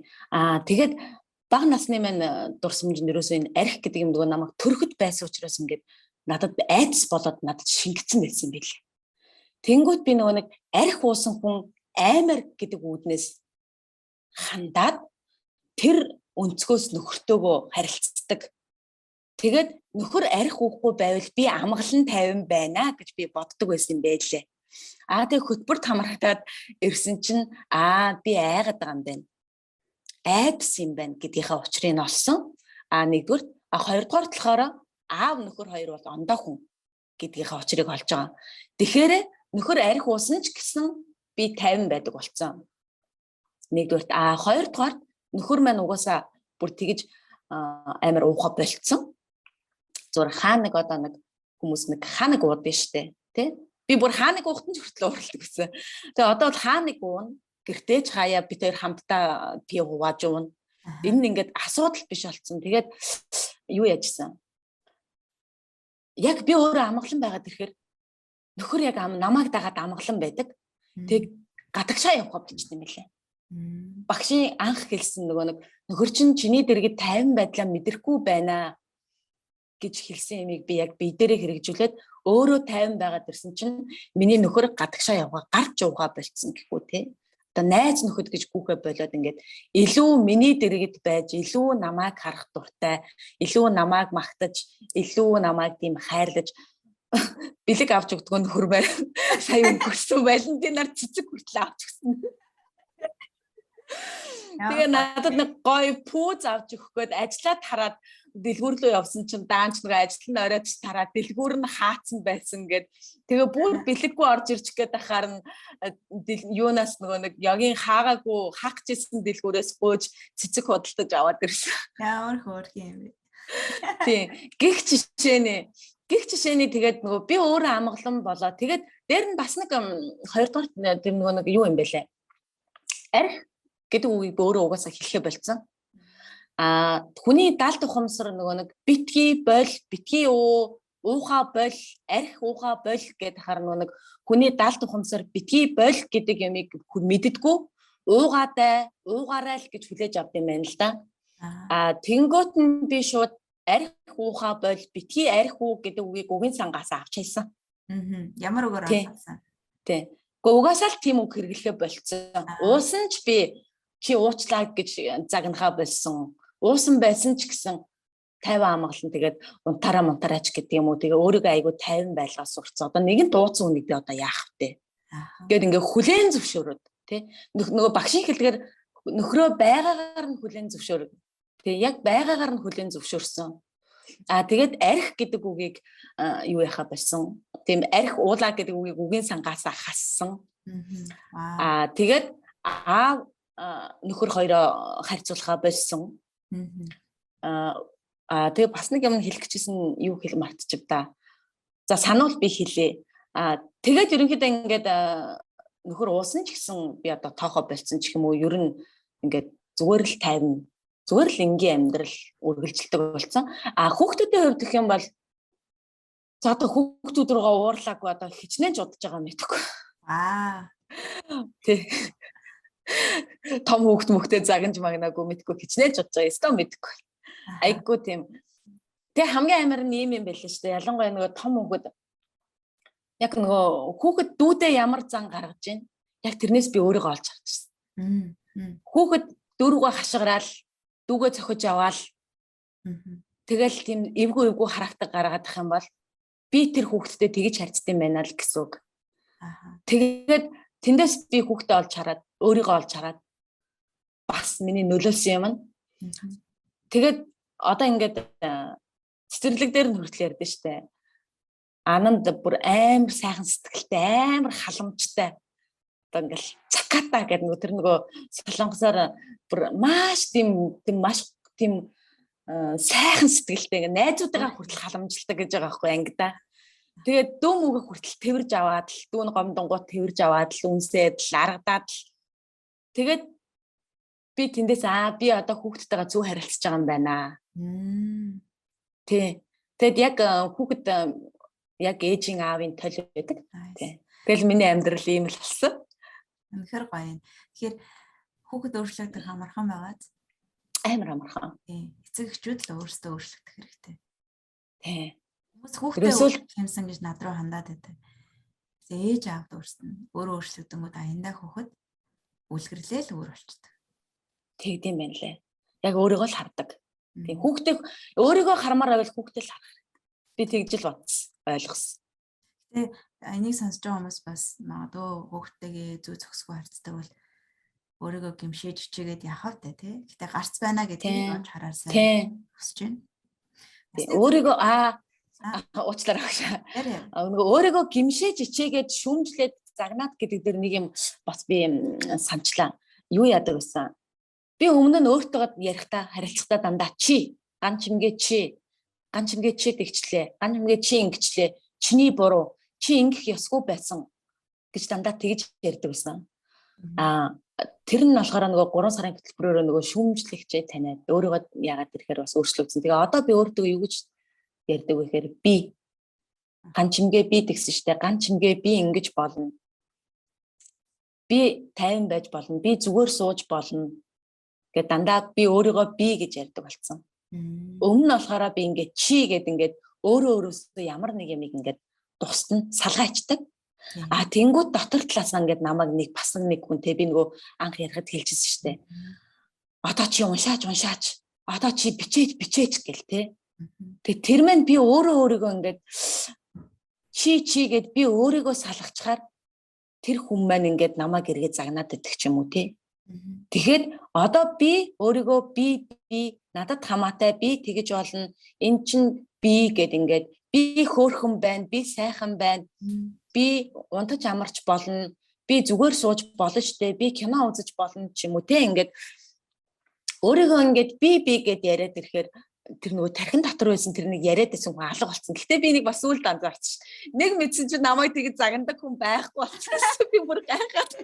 Юу вэ? Энэ үн чи хайцсан бэ гэж бодчихсон. Тийм гоё байсан. Тэр шүүмжлэгч гэдэг юм бол ерөөсөө өөрийгөө тэгж шүүмжилж ерөөсөө болохгүй. Өөрийгөө хайрлахын хамгийн нэгдүгээр юм нь ерөөсөө чи гэж ярих нь л өөрийгөө хайрлахгүй байгаагийн нэг үндэс. Өөртөөгөө ярих та. Хүн өөртөөгөө ярьдаг ш бодолтойгоо ярьдаг тий. Тэгтээ чи гэдэг юм бол тэр бол өөрийгөө хайрлахгүй байгаагийн илэрхийлэл. Би гэдэг эхлэх юм бол би юм байна. Яг Трамагийн нэг шинж тэмдэг тийм хуваагдмал байдлаа бий болгочдөг. Би чи одоо нөгөө бусадтай ярихдаа би бол юм чи бол тийм одоо хүн өөрөө дотроо чи гэж чинь штэ тий. Тэгэхээр дахиад нэг өөр хүн амьдраад байгаа юм шиг болцсон. Тэгээд хурдл гэж занаадсан гэд. Үнэхээр сэтгэлийн шок травматай байгаагийн шинж тэмдэг бол тийм байдаг. Гэтэл чи одоо өөртөөгөө уулзаад эдгрээд нэг болсон юм шүү дээ. Нэг болсон учраас чи одоо өөрийгөө би гэж ярьдаг болсон тий. Үнэхээр эдгэрлийн шинж маш сайн. Тэгээд сүүлийн үед бүр нэг асуудалгүй амьдраад байгаа юм шиг их гоё. Мэдээж эх он жилийн асуудал гарч ирнэ. Зөндөө олон сорилтууд гарч ирж болно. Гэхдээ энэ сорилтыг чи одоо яаж хардаг болсон? Би ингэж хардаг болсон. Нөгөө бичлэг дээр бас байдаг байхгүй юу? Одоо ган чимэг бол бодсон одоо би бол одоо бодсон бодол биш юм аа. Би бол нөгөө бодлыг дээрээс удирдах харж байдаг ухамсар юм аа. Гэт тэнгуут бодол гэдэг юм юу юм бэ гэхээр дандаа гаднаас орж ирсэн мэдээлэл би биш. Миний дотор байгаа юм биш. Бодол гэдэг юм бол мэдээлэл гэдэг юм бол нүдээр харсан, чихээр сонссон ямар нэг гадны мэдээлэл. Тэгээд тэр гадны мэдээллийг ингээд хит их гадны мэдээлэл аваад ингээд толгой дотроо эргэлдүүлээ, бодол болоод эргэлдүүлээд их юм бол тэр чинь ингээд асуудал болоод. Тийм чамд асуудал юм шиг, хүний зовлон асуудал юм шиг тий. Хүний асуудал миний асуудал юм шиг болоод тэнгуут би яадаг вэ гэхээр ганчимгээ одоо ганчимгээ энэ миний бодол биш байна. Энэ гадны мэдээлэл байна. Энэ бодлыг тавьж явуулах хэвээр. Тэгээд гадны мэдээлэлээ тавиад явуулахаар жинхэнэ миний бодол, миний асуудал орж ирдэг ч юм уу те. Тэнгүүт би нөгөө 50 байгаа хүн чинь 50-нар ингээд асуудлаа бодоод үзэхээр нөгөө бичлэг дээр бас байдаг шүү дээ нөгөө нэг болж байгаа юмдаа л анхаарал төвлөрнө гэж багшийн бичлэгэн дээр гардаг байхгүй юу? Нөгөө 21 хоног сонсох бичлэгэн дээр маань тэр бас шууд орж ирдэг. Би болж байгаа дээрээ төвлөрөх хэвээр. Тэгээ бодоод миний энэ юм болж байгаа юм байна. Энэ юм болохгүй байгаа юм байна. Тэгвэл энэ асуудлынхаа би энэ болж байгаа дээр нь дөрөөлөөд цаашаа явъя гэж би асуудлыг шийддэг болсон. Тэгж шийддэг.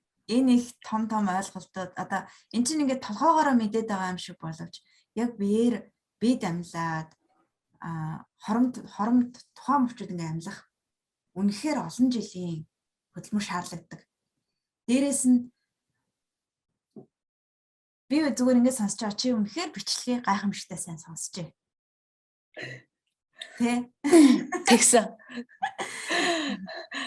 Хамгийн сүүлд нь дахиад ганц нэг үг нэмээд ганц нэг одоо нэг багшийн бичлэг дээр болохоор нэг ган чимэг тэгж байна, ган чимэг ингэж байна гэдэг дандаа тиймэрхүү нөгөө юугаар орж ирдэг байхгүй юу?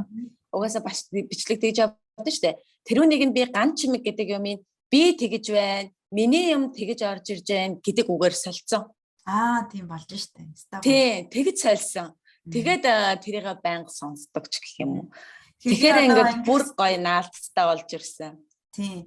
Би ингэх хэвээр тэгэх хэвээр гэж боддог. Одоо чи амьдралаар юмар туршил тэгээс сурсан байгаа. Тийм. Би бүр багшаа ингэсэн шүү. Гэх хүчтэй бичлэгийг өөртөө тариулаад ингэж болсон байна гэх тийм. Тэгээ би бүр асуудалгүй байхаар нь би гайхаад драма үзлээ. За. Яагаад асуудалгүй байгаад юм бол ингээд би одоо ингээд сэтгэл хөдлөлөө ингээд бүр ингээд би сэтгэл хөдлөлгүй бүр ингээд ийм сонирн болцсон бах та гэдэг. Би ингээд асуудалтай яг ингээд өөр дээрээ бодоод энэ би сая ярьсан ш нөгөө нэг болж байгаа дээрээ төвлөрөөд ингээд явъя гэдэг ингээд шийдээд явахаар ингээд асуудлууд ингээд орхноо шийдэгдээд би ингээд асуудалгүй юм шиг болчиход байсан байхгүй юу? Ямар сандаа сүүлийн уулзалтан дээр надад ерөөсөө ярих зовлон байхгүй болчиход. Хүмүүсийн ярьж байгаа юмыг ингээд ярьж байгаа ингээд асуудлыг сонсохоор уул нь ингээд бодчихвол уул нь амархандаа гэдэг ингээд миний бодлороо ингээд тэгэл биеэсээ гаргачвал уул нь зүгээр дээ даанч хэлээд ойлгохгүй бахтаа л гэж бодоод сууж байгаа байхгүй юу? Тэгээд надад ярих юм байхгүй. Тэгээ би гинт өөрийгөө туршиж үзмэр санагдаад нэг хятад драма үзээд нэг 21 оны дайны үеийн хайр одоо нэг дайны дөлөнд хайр гэдэг одоо ингээд би нэг англиар учиргүй лаг мэдхгүй л зүгээр орчуулад үзсэн чинь нэр нь сонирхолтой санагдаад орчуулад үзсэн чинь дайны дөлөнд хайр гэсэн тийм утгатай кино.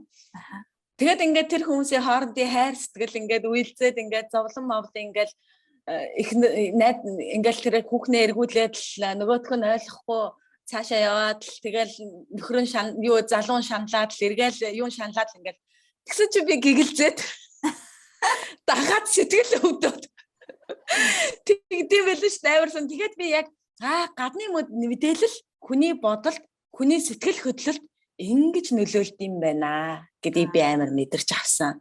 Тэгээд би эн чин кино шүү дээ гэд ингээд кино ган чимэг нэ гэл ингээд тэгээд хүн хамгийн амар ингээд гаднаас авч ирсэн юм зүгээр санаандгүй ч юм уу хэрэггүй ч юм уу ингээд хүний амьдралд нөлөөгүй юм үдсэн харсан сонссон тийм нөгөө нэг мэдээлэл бодлороо одоо ингээд хэрэг өмнө би энэ сэтгэл зүйн аваг гэсэн бол тэр киног үзэл тэгэл кинон дотроо ороод тэгэл үйлзэл тэгэл яг киноны одоо тэр гарч байгаа тэр сэтгэл хөдлөлөөрөө би амьдралаа баяг бол зохицолч заримдаа зарим үед тэмцдэг тий аваагүй байсан бол тэгэл одоо кино амьдрал хоёрыг холиол явчих жишээ нь тэгдэг шүү. Тий одоо болохоор алчинаа ингэж хайхгүй юу гэж.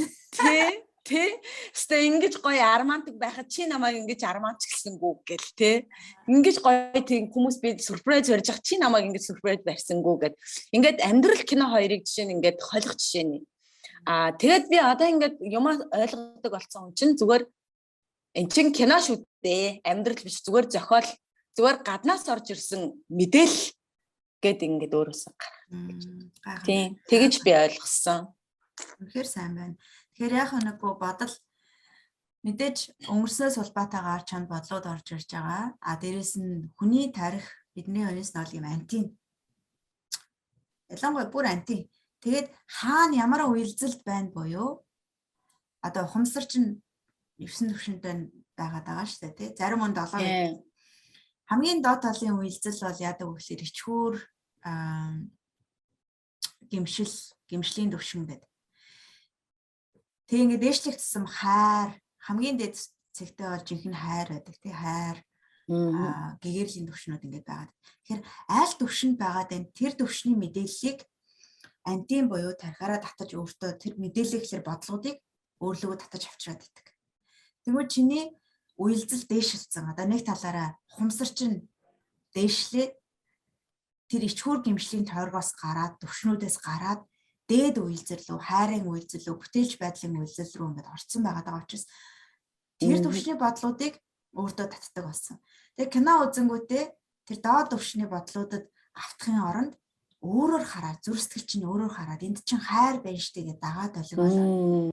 Тэ? Хайрыг нь уйлаад таалсан байх нь штэ.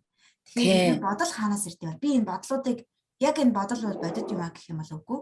Та аль төвшөнд уйлж гин тэр төвшний бодлуудыг өөртөө татаж авчираад байдаг. Тийм ээ?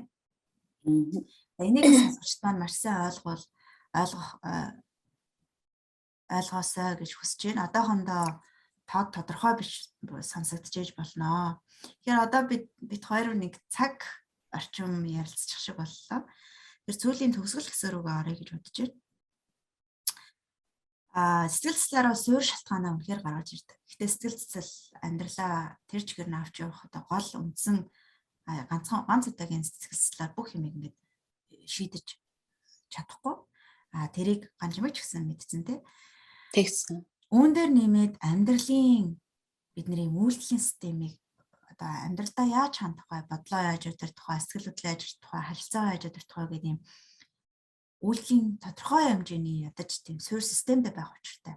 Энэ системийг уг нь бол усан тойрны хавцтай бид нар аав ээжээсээ сургуулаас тэгээд бидний эргэн тойрны хүмүүс үлгэр жишээ байдлаар бид нар зааж өгч учиртай байдаг. Гэтэл Монголд маань нийгмийн том хувьслуудаас болоод өөрчлөлтүүдээс болоод энэ систем алдагдчихсан. Учираас яах аргагүй дэлхийн олон одоо өндөр хөгжилтэй орнуудтай харьцуулахад бидний суурь өгдөл суурь систем тийм сайн биш байгаад байдаг. Тийм учраас энэ resilience хөтөлбөрийн тархины фитнес, оюуны фитнесийн хэсгийг нэмж авснараа хүн өдөр тутмын амьдрал дээрээ шийдвэр гаргах системтэй болдог. Түрүү ярьсан дээр чи шүүгчээ таних тийм. Энийг би шүүгчээ танаа гэж олон янзаар хэлээд хүн ойлгохгүй. Өөрөө тэр шүүгчтэйгээ уулзаж тэр системийн дагуу өөртөө ажилласнараа л тэрийг гаргаж ирнэ. За тэгэхээр энэ бол ингээд төгсгөлд нь хэлэх нэг чухал point одоо чухал зүйлүүдийн нэг байлаа. Үүнтэй холбоотой ер нь сая ярьсан бүхэл ингээд хоёлаа зүйлсүүдээ дүгнээд ан чимгийн хувьд магадгүй сонсогчж байгаа хүмүүст зориулаад өөрийгөө хайж байгаа магадгүй архины асуудалтай байгаа их нэртэй нөхөртэй юм хүмүүс зориулаад 3 тийм чухал зөвлөмжийг өгөөч гэвэл юу өгмөр байна? Юу хэлмээр байна? Хамгийн нэгдүгээрт одоо юм яг архины асуудалтай нөхөр найрах уудаг ийм эмэгтэйчүүдэд хамгийн нэгдүгээрт хэлэхэд энэ асуудлыг энгийн хүнд битгий яриарай. Найз нөхөддөө битгий яриарай. Тэд нар чинь өөрснөө асуудалтай байгаа хүмүүс учраас чамд шийдэл болохгүй. Хэрвээ найз гэчээд тэгээд эргээд одоо нэг муудалцахад үнэхээр ам руу алгаддаг. Бүр үнэхээр гайхтал арайчтэй бүр хэлэх үггүй болтол үнэхээр тэгдэг одоо яг хоо зарим найз нөхөд байна л да, бүх найз нөхөд тийм биш. Гэхдээ үнэхээр тийм муу найз биш, үнэхээр сайн найз байсан ч гэсэн найз чинь өөрөө асуудалтай учраас чамд бүр гацаанаас гарах хэмжээний тийм тусламжийг өгч чадахгүй. Тухайн үедээ уйлаад онгойгдсон яриагаа зовлонгоо гаргаад ингээд уйлаад ингээ онгоогоод сэтгэл чинь онгоогоод бүх асуудал шийдэгдсэн юм шиг биш боловч нөгөө суур юм чинь байгаад байгаа учраас одоо тэр асуудал биш шүү. Заавал мэрэгжлийн хүнийг олж сонгороо. За тэгээд мэрэгжлийн хүнийг олж сонгохгүй маа гэхэд одоо үн цэнэ өсгөөрэй, тий. Гэхдээ үн цэнэ өсгөн гэдэг нь зүгээр нэг хэрүүл хийгээд явлаа, тий. Би явлаа ч юм уу, тий. Эсвэл 3-4 өдөр дуурахгүй дууга хураах ч юм уу, тий. Энэ бол үн цэнэ өсгөж байгаа асуудал биш юм шүү. 3-дугаар тэгээд өөрийгөө нээж олоорой. Тийм өөрийгөө нээгээд олсон цагт угаасаа үн цэн гэдэг юм өөрөө аяанда бий болно. Гэхдээ үн цэнээ олоод өөрийгөө нээхээрээ заавал тийм мундаг одоо нийгэмд байгаа хүмүүс шиг ингээл олны танил олоод тийм бизнес эрхлээл тийм мундаг болж байгаа нь болно гэсэн үг бол биш. Зүгээр л нэг тийм чи өөртөө амгалан болдог шүү.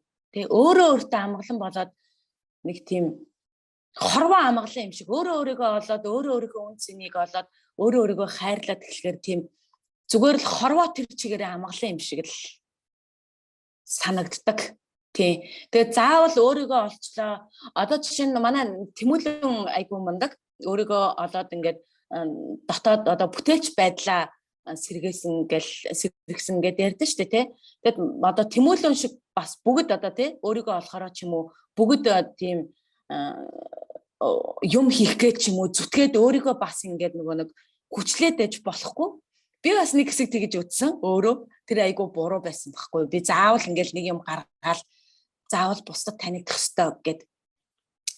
Тэгсэн чинь энэ мань бас буруу байсан. Тэгээд заавал чи тийм мундаг байх алавтай биш. Зүгээр л өөртөө амгалан өгөөрэй. Өөртөө амгалан өгөх юм бол хорвоо амгалан болон амьдрал тийм гоё амгалан болчт юм аа. Өөрийгөө хайрлна, өөрийгөө олно гэдэг нь зүгээр нэг тийм зүгээр л амар амгалан шүүлэх гэж хэлмээр байна. Тий. Амар амгалан байд юм шүүл гэдэг. Тэр нь өөрийгөө олно гэсэн үг шүү. Өөрийгөө олцохоор айгүй амгалан болчдөг.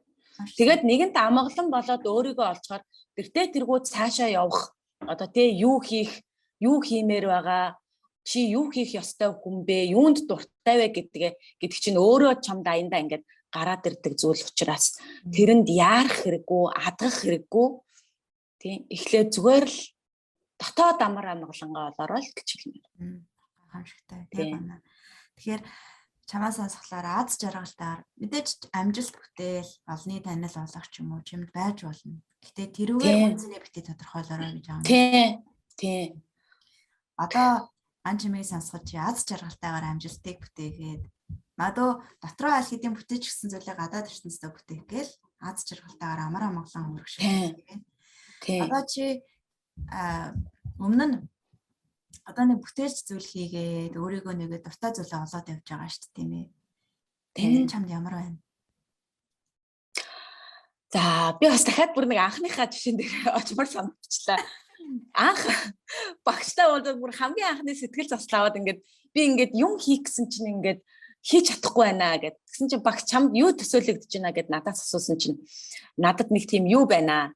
Том дөрүүлчин нэг тийм цул хүнд амар том квадрат дөрүүлчин төмөр ингээд би түлхэж дийлэхгүй, явж дийлэхгүй ингээд зогсоодсон. Тэгсэн мөртлөө тарих маань намайг ингээд тэрийг хөдөлгөөч ямар нэг юм хийгээч гэдэг байна. Гэхдээ би тэрийг дийлэхгүй байна гэж хэлжсэн байхгүй.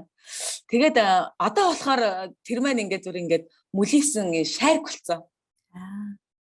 Тийм зүгээр ингээд надад шарг төмөр шарг болцсон юм шиг санагддаг. Одоо ингээд зүгээр л өөрөө 100% хөнгөрж байгаа. Тэгээ 100% аяанда энэ 100% хөнгөрж байгаа шарг маань аяанда хурдан нэмэгдэн, хүчин нэмэгдэн. Энэ зүгээр л одоо нэг цаг хугацааны л асуудал. Тий. Би тэгээд заавал юмыг хурдан хийж сурах гал хийсэн юмаа сурсан юмаа ингээл хүмүүст харуулах гал хүмүүст магтуулах гал тий. Би урд нь тийм байсан. Тий.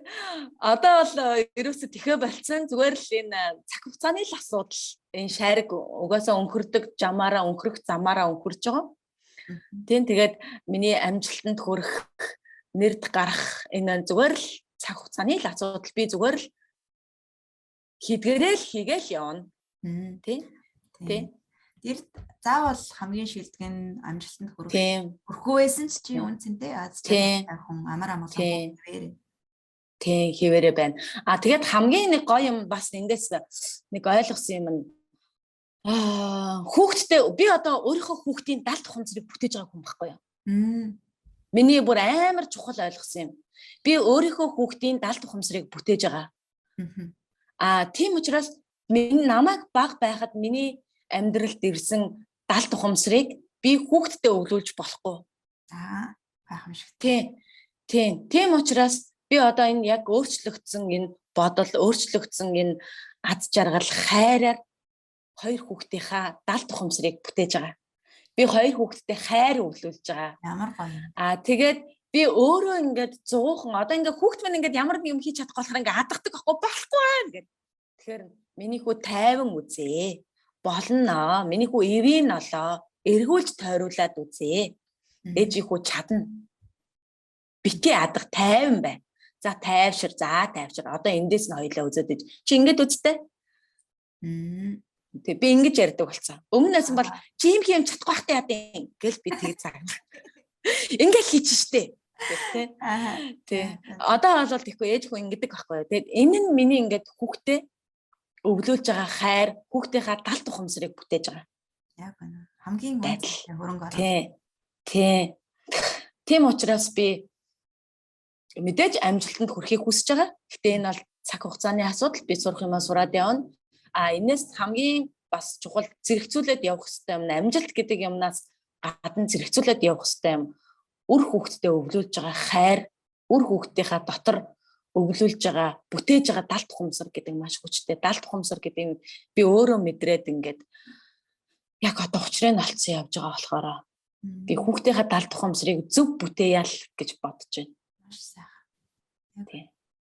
Ээж хүний ажил хамгийн эрхэм бас энэ дэлхийд оруулж байгаа хамгийн том хөрөнгө оруулалт гэж би боддог. Хүн харахад одоо ядгийн бид нар ингээд зогсоод байгаа юм шиг юм хийгээ болчихж байгаа юм шиг хүүхэд гаргаад гэртээ суугаад ах юм шиг гээд хэлж байгаа боловч үнэндээ хамгийн чухал ажлын нэг бүр хамгийн чухал гэж хэлнэ. Яагаад гэвэл чи ирээдүйн бид ирээдүйн хүнийг одоо энэ дэлхийдээ харилцах, энэ дэлхийн ирээдүг авч явах хүнийг бүтээж байна. Өөрийнхөө гараараа уралж шít тийм ээ, сэтгэлээрээ гараараа уралж. Тэгээ ялангуяа 7 наснаас өмнө дахин дуртахад уусаа хүүхэд далд ухамсараараа амьдардаг буюу бүх зүйлийг тэр тархинда ингээд далд ухамсартаа бичиж авчиж байгаа. Тэгээ эн чинь тэр бичигдсэн мэдээлэл бидний амьдралыг 95% удирдах.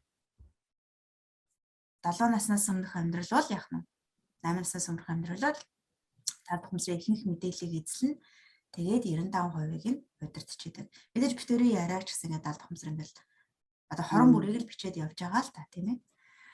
Гэхдээ өмнөх энэ амьдрал маш чухлаа гэж байгаа. Үнэхээр юуныг ойлгосон байгаа ганч юмхт талхтай эргээд бас ярилцж байхад олон зүйлийг би өөртөө тосгож дахин ухаарлаа. Бас урам зориг өглөө. Тийм. Би нэг 2 охинтой байхгүй юм. Тэгээ хүмүүс чи дахиад хүүхэдтэй болохгүй юм уу? Дахиад эрэгтэй хүүхэдтэй болохын төлөө хичээхгүй юм уу? Дахиад нэг оролдоод үзэхгүй юм уу гэд. Тэгээ яахтай би бодчихлаа. За залууч энэ хүүхд төрүүлэх гаргаж болох л ингээд. Тэгээ нэг сүүлийн хэд хоног би бодсон. Би ер нь дахиж хүүхэд гаргахгүйгээр хүмүүс туслах ажлаа өргөжлүүлье. Тэгээ ганц эмэгтэй ярьж байгаа. Би хүмүүс туслах ажлаа өргөжлүүлэх нь энэ дэлхийд оруулж байгаа бас нэг хөрөнгө оруулалтын нэг учраас хүүхдүүдэд өсгөн бойжуулаад тэ тодорхой хэмжээнд цэцэрлэг сургууль руу яваад ирэнгүүт буцаад ажил руугаа анхаарна. Энэ их чухал ажил хийж байгаа маань шүү гэдгийг би эргээд бас ухаарлаа. Өчнө ихлэ нөгөө ээж байх үүрэгтээ би илүү их анхаарал хандуулаа. За ажил хийхгүй байсан ч яах. Энэ хийхгүй байсан ч яадаг ингээд хэсэг хугацаанд бодоод хийн өргөжлүүлэн гэтээ тэнцвэртэйгээр явна.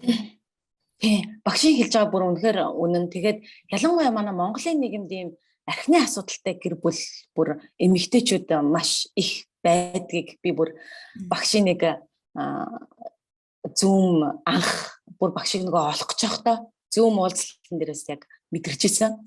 Бас нэг надаас гадна нэг эмэгтэй ингээд нөхөр нь арх уугаад гутга шүүгэндөө тулдаг. Тэгээд багш болохоор яг манай нөхөр болохоор арх уугаад намайг ингээд хайр халамж үзүүлдэггүй. Гэхдээ тийм асуудалтай байсан шүү дээ би чинь. Одоо бол тийм энэ өнгөрсөн амьдрал өнгөрсөн асуудал болсон. Тэгээд бид хоёр яг ингээл зэрэгцээл яг юм ээлжлэл юм бичээл би яад байгаагаар нь хүлэн зөвшөөр гэж юу гэсэн үг юм бэ багшаа гэд ингээд зэрэгцээд юм бичээд. Гэхдээ нөгөө өөр хүн одоо нөгөө багштай яриад бид хоёр тийм боломж өгөхгүй байсан байхгүй юу.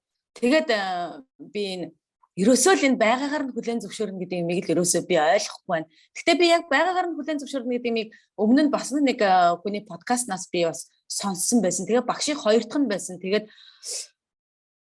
ерөөсөө л энэ хүнтэй холбогдъё гэд. Тэгэхээр холбогдчихсэн. Тэгэхээр үнэхээр багш бол ажлаа өргөжлүүлээд үнэхээр олон хүний амьдралд өөрчлөлт, хайр, аз жаргал гэдэг юмыг үнэхээр өгч чадна. Тий. Би өөрөө авцсан байгаа болохоор тий өгч чадна. Тий. Үнэхээр олон хүнд багш хэрэгтэй байгаа. Та хэрэгтэй байгаа. Маш их баярлалаа. Мэдээж миний хичээл зүтгэл өөрийгөө олох хүсэл тэмүүлээс хамаарна. Одоо нөгөө энэ хүнийг авчаа суулгачвал өөрчлөгчнө гэх юм өөрчлөгдөхгүй юм уу? Ягдгал өөрөө шийдвэрээ гаргаагүй учраас. Гэтэ ганч юм аль хэдийн зоригтой шийдчихсэн байсан тийм ээ. Бас нэг зүйлийг хэлээд байгаар нь хүлэн зөвшөөр гэдгийг хүмүүс магадгүй жоохон буруугаар ойлгочихгүй гэж би дахин жоохон нэмэлтээр тодруулах хийж өгмөр санагдлаа л та. Хэл хязгаартай хүлэн зөвшөөрнө. Хүчрхийлэл. Тийм. Би сэтгэл оюуны хүчрхийллийг бид хүлэн зөвшөөрч болохгүй. Байгаар нь хүлэн зөвшөөрөх юм байна гэдгийг дандаа заддаг нөхрөө хүлэн зөвшөөрөх гэсэн утгатай биш аахгүй. Задуулаад байх гэсэн утгатай биш шүү. Ганчмын нөхөр бол хүчрхийлдэг байсан тийм ээ. Тий. Тэгэхээр хүчрхийлэл үлдчихэж байгаа хүнийг бид нэр өөрчилж чадахгүй. Тэр хүн өөрөө л өөрчлөгдөж чадна. Тэгээ би таныг одоо тийм гэр бүл салтыг ингэж хэлэхгээгүй. Зарим юмыг үнэхээр одоо тийм зарим харилцаанд үнэхээр зарим харилцаанаас заримдаа гарах нь чиний өөрийн өөрчлөлтийн аялал эхлэл байдаг. Тийм ээ. Эрүүл бас харилцаа токсик, хортой харилцаа гэдэг байгаа шүү дээ. Хортой харилцаа нь ингээд хүчрхийлэлтэй харилцаанд автчихад энийгээ өөрчлөх гэж явж байгаад хүн өөрийгөө улам илүү хүчрхийлүүлэлт автаад ингээд өөрийгөө алдчихдаг. Магадгүй тэрнээс гарах зоригийг олж аваад авах нь жинхэнэ өөрийгөө олж авах ийм эхлэл байж болно. Гэтэ хүн болгон шууд дикимэр гэж бити ойлгоорой гэж хэлнэ. Хүн болгоны жишг өөр учраас одоо өөрөө шийдэх учиртай. Гэтэ би хүн болгоны ийм одоо харилцаагаа тасал гэсэн зөвлөмжийг өгөхгүйгүй. Хамгийн чухал хэлэх гээд байгаа зүйл бол хүлээн зөвшөөрөл бол бүх харилцааны жинхэнэ аз жаргалтай харилцааны суурь. Гэхдээ тэнд бие сэтгэл оюуны сэтгэлийн тийм хүчрхийлэл, abuse тийм хүчрхийлэл байж болохгүй. Одоо ийм байхгүй багш. Харилцаа хоёрыг ялган таних өөрөө ухаантай байх учиртай гэхүү. Одоо нөгөө би анх багш уулзахад хэлжсэн гэдгийгсэн шүү дээ. Үн цэнэ өсгөөд хэрвээ чи үн цэнэ өсгөх юм бол өсгөөд нөхөр чинь хайртай бол амьдрал чинь цэцэглэн, нөхөр чинь хайргүй бол ингээд та салнаа, бэлтгэлтэй байгаарай гэж хэлжсэн гэх тээ. Энэ дээр нөгөө нэг одоо хүчирхийлдэг нөхөр, хүчирхийлдэггүй нөхөр ингээд ялгаа нь гарч ирж байгаа байхгүй юу? Хэрвээ манай нөхөр хүчирхийлдэг байсан бол миний үн цэнийг би ингээ үн цэнээ өсгөөд ирэхээр миний үн цэнийг хүлээн зөвшөөрөхгүйгээр намайг одоо хүчирхийлдгээрээ хүчирхийлээд бид хоёрын амьдрал хоёр тишээ болох байсан. Тэгээд би үн цэнээ өсгөөд ирэхээр нөхөр маань нэгдүгээр хүчирхийлэхгүй, хоёрдугаар нөхөр маань хайртай учраас би тэрийн амьдрал ингээд цаашаа ингээд амгалан болоо явцсан. Тэгээд гуравдугаар талаараа тэр нөгөө нэг хил хязгаараа тогтоох. Тэрэн дээр үн цэнээ өсгөх гэдэг юм дээр хил хязгаараа тогтоож өгдөг. Би хил хязгаараа тогтоож өгсөн бас.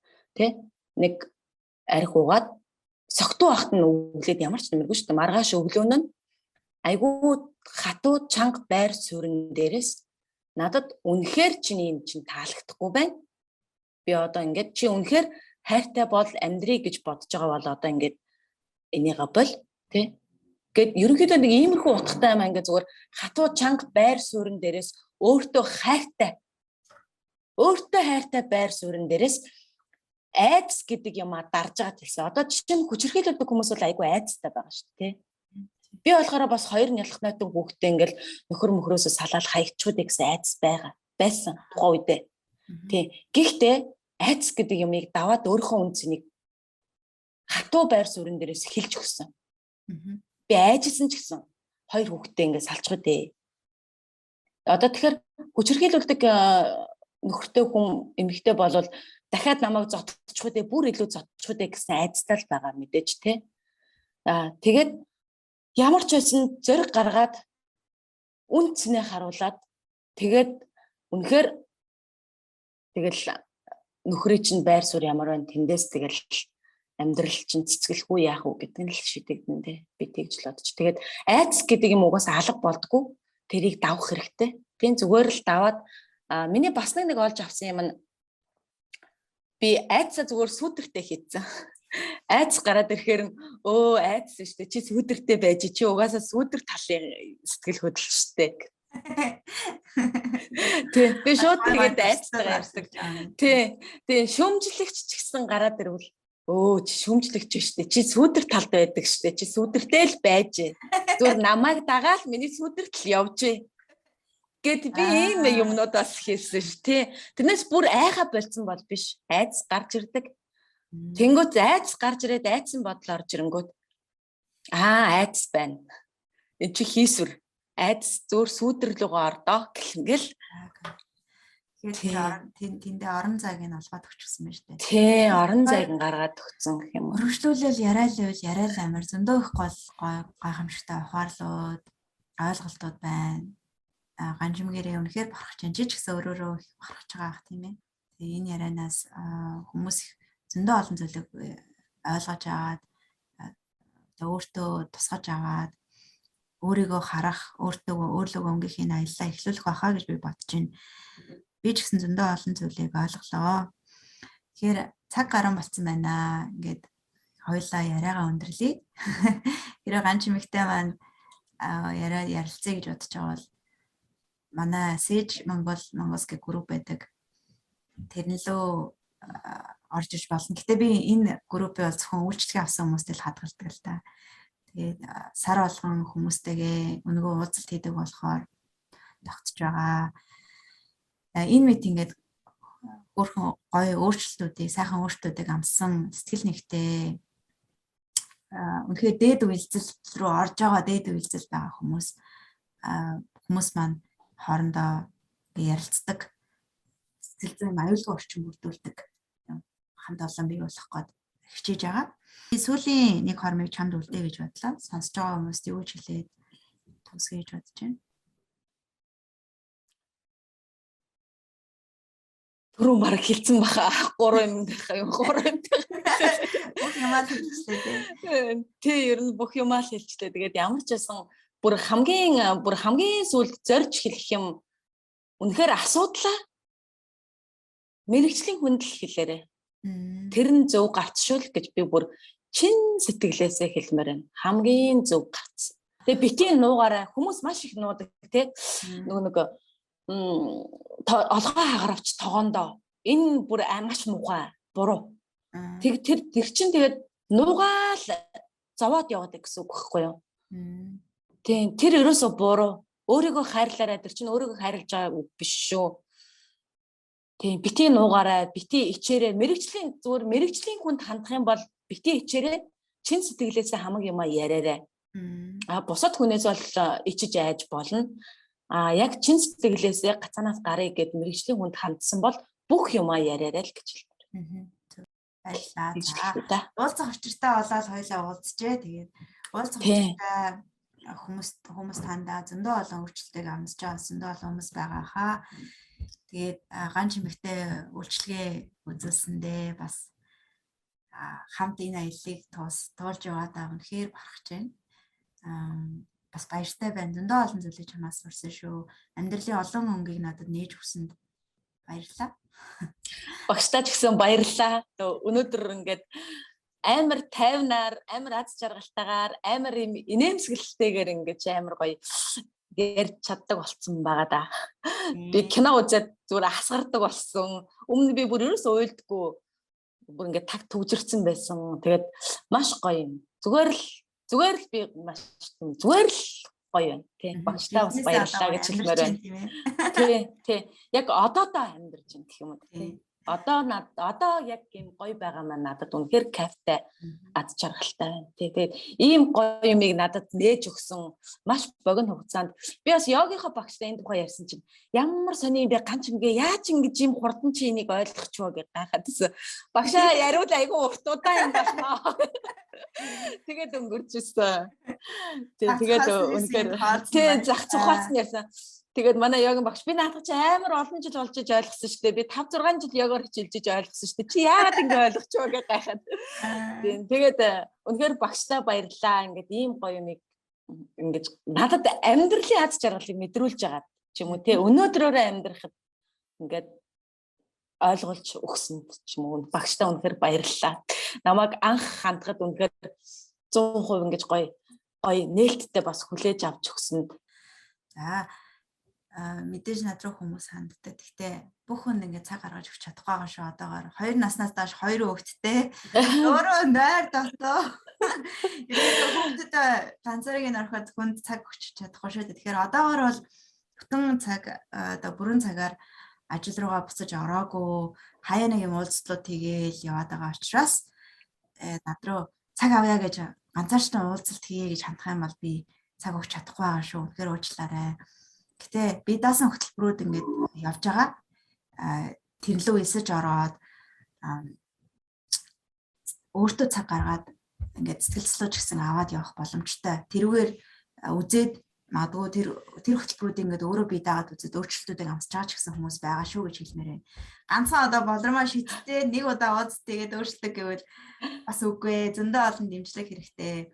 Та бие дагаад ч гэсэндээ багаагаар миний хөтөлбөрүүд өөрөө ч гэсэн хийчих гэсэн. Тий. За маш их баярлалаа. Өргөжлөл яриалаа бол яриад амаар байна. Тэгээ ганц чимгээрээ үнэхээр бахархаж байна. Тэгээд амьдралд нь гэр бүлд нь томоос нам амжилт хүсье. Аз жаргалыг хүсэн өрөөе. Бас тэр хоёр хүүхэд үнэхээр азтай. Ээж нь ийм сайхан аз жаргалтай эмэгтэй байгаа нь ямар сайхан юм бэ гэж би бодож байна. Баярлалаа. За баярлалаа. Баяртай.